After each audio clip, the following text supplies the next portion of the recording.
Meditation has to be the way I speak to my son, my daughter, the way I practice relationship with my wife, the way I make music, the way I drive down the street, the way I walk to the store, the way I respond to an aggressive person on the street. Everything has to be meditated. Right. Hi, I'm Kate Yurenda, and we're here at BTS Presents. Thank you for joining us. I'm here today with David Wright of Hidden Peak Tea House, and we're enjoying some delicious tea, and we're about to have an amazing conversation about the tea and what David's about. Sounds good. Sounds good. Let's do that. All right, so what are we enjoying here, David? This is a port, which is the aged tea that's stored in bricks, oftentimes since the ancient days, and it can be aged like a vintage wine up to 100 years. This is one from the 1980s, made by senior tea masters in the Himalayan foothills of Southwest China. Very nice. And how did you get into tea? That's a great question. I wish I had an answer for you. I don't know. It just slowly infused into my life over so many years, it's hard to point. But there was a moment here in Santa Cruz where I was introduced to this Kung Fu style tea ritual with the pour tea involved, and that really might have been the super ignition moment. Right. That was around 1998 by a good friend named Wayne. Very nice. And then how long have you had the tea house? The tea house currently we've had 7 years. 7 years? Yeah. Nice. And so you want to explain a little bit about the ritual, what you usually discuss with people at the tea house, the process that you run them through? Oh, if you have a question about it, definitely. Yeah. I don't know where to begin quite. I know. With the time we have here today, there's a lot that could be said, so any interest you have in it, I'm certainly... Sure. Yeah, I know that a lot of times you have to wash the tea, and you go through, certain steps. You want to explain that a little bit, why that's necessary? Oh, we talk about washing the tea. Yeah, it's something I already did before we started rolling here. We rinse these teas when they've been stored for a long time to clean them off and fresh them up, and it's something also akin to breathing wine in a decanter, where you let it oxidize a bit, oxygenate, and it starts coming to life and structuring itself to be very palatable. Not have much fight back attack, with like the astringent bitter qualities teas can have and such. Yeah, and we're also symbolically with this practice, this very deep ritual from old times, with a lot encoded in it.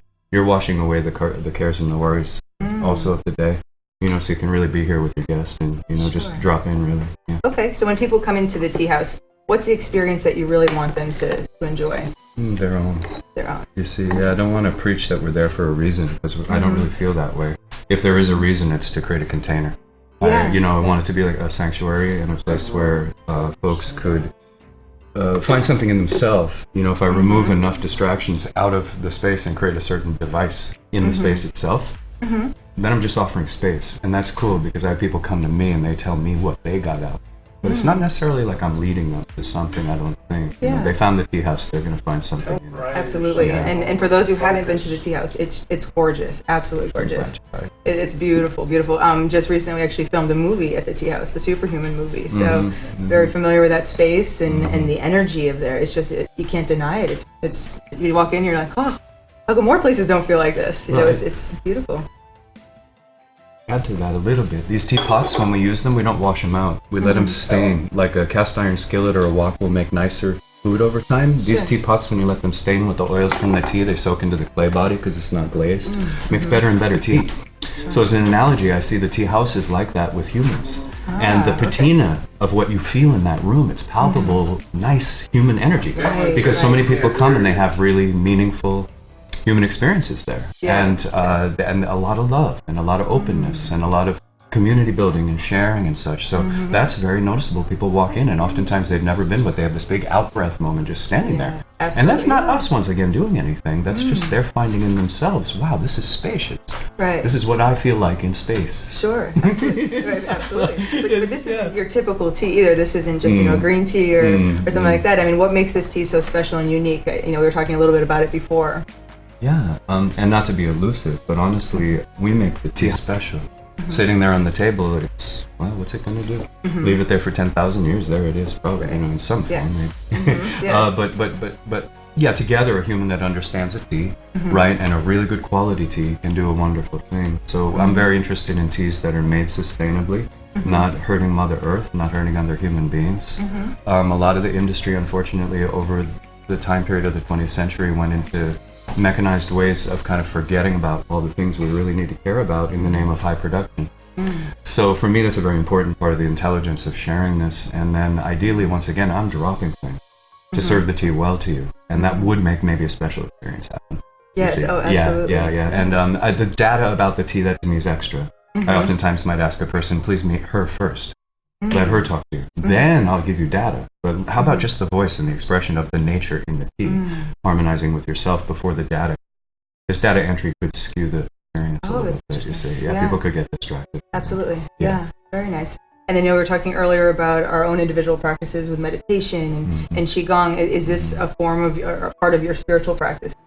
I know it's a part of mine. Yeah, and that's hard to say for me too. I'm sorry, like I said, to be elusive, but honestly, I can't find a place to stay with any of this. So this is always a meditation for me. But also, as with meditation, we have days on the cushion when we're really disgruntled and we've got all these like pains and these things distracting us that we can't quite get out of. Some days we can breathe through it and it's like we're in the expanse, right? So with the tea, oftentimes it's my meditation in noticing life, and so I would say all the time, but then I have to add every other human daily activity to that, and it becomes an endless list of daily activities, all calling forth my mindfulness and the necessity to notice what I'm doing so I don't hurt anybody. Right. And so with tea, even if I'm self-aggrandizing inside myself, not even saying anything to you, I'm not giving you pure tea. You know, if I'm thinking, oh, I'm a great man, and she's looking at me like some holy dude that's doing this special trip with this woo-woo thing, you know, then all of a sudden it's like I'm lost in some narcissism, and the tea is going to deflate in its potential to be a good thing to offer you, or a truly healthy item, you know? Right, absolutely. Yeah, so all that contamination of the mind has to eliminate, along with the fact that this is grown from seeds, not clone.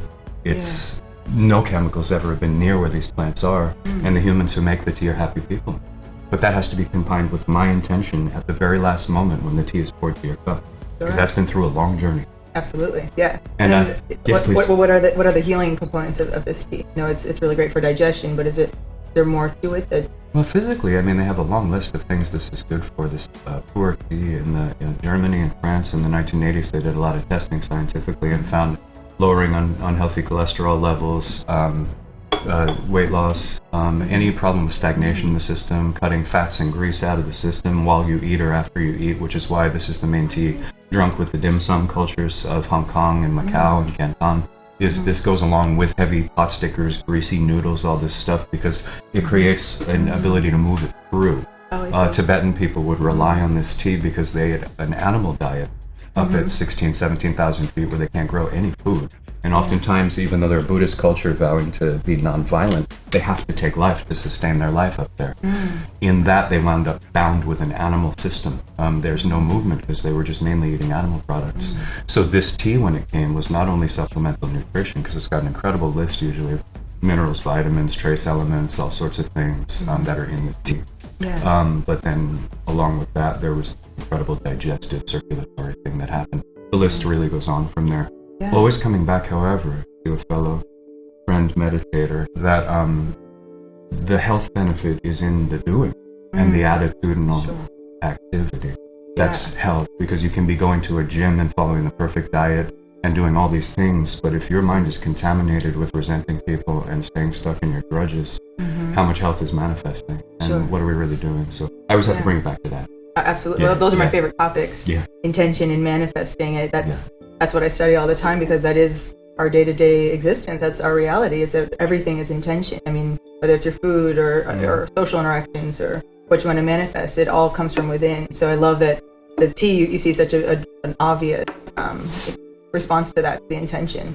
You know, and I think a lot of people that go into the tea house would have beautiful intention, you know, to bond with somebody, or to, I'm sure you get a lot of couples in love. I mean, it's just such a romantic, a lot of first dates too. A lot of first dates. Safe container. I could see that. Yeah, I could definitely see that. That'd be an amazing first date to go grab some tea. You know, and I personally would love to see more people in society get into tea and get into these more, you know, ancient healing practices and really slow down. And you said mindfulness. That's the perfect way of saying it. Is when you're having the tea, you have no choice but to slow down and really be in the moment. It's beautiful. You really think you have no choice? Well, I don't know. I mean, the tea's hot. You have to drink slowly. You know? This is an interesting, because the mind can be racing so fast while the body's doing all these spiritually correct things. You know, how many classes do we go to where people are doing the perfect thing and they're just like, "Wow, I'm the best." Look at that lame one over there. You know, you know what I mean? So we got to get real. We got to call ourselves out on these things, right? But you know, there's an ancient saying in China that Zen and tea are one flavor, or Zen and tea are one taste. And Zen is a derivative word from Japan of the word that was Chan, which was a derivative word in China from the Sanskrit origin, which is dhyana, which is meditation. So dhyana, when it was transplanted to China with the sitting meditation practice of Bodhidharma, was basically the way of meditation, the way of cultivating through meditation, through sitting practice, through really getting to watch your mind. Why would they say out of all products in the world that it's tea that is that?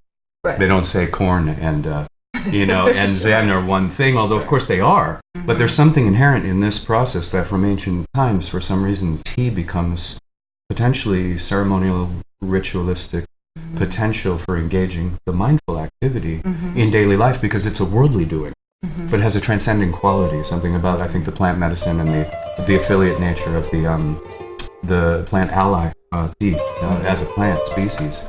We have this symbiotic relationship where it encourages us to notice where we are and what we're doing while we're there. So it's fascinating. It's very fascinating. Yeah, it's interesting. Yeah. Friend T that we have traveling with us through time, she whispers in your ear, yeah, it's okay to stop.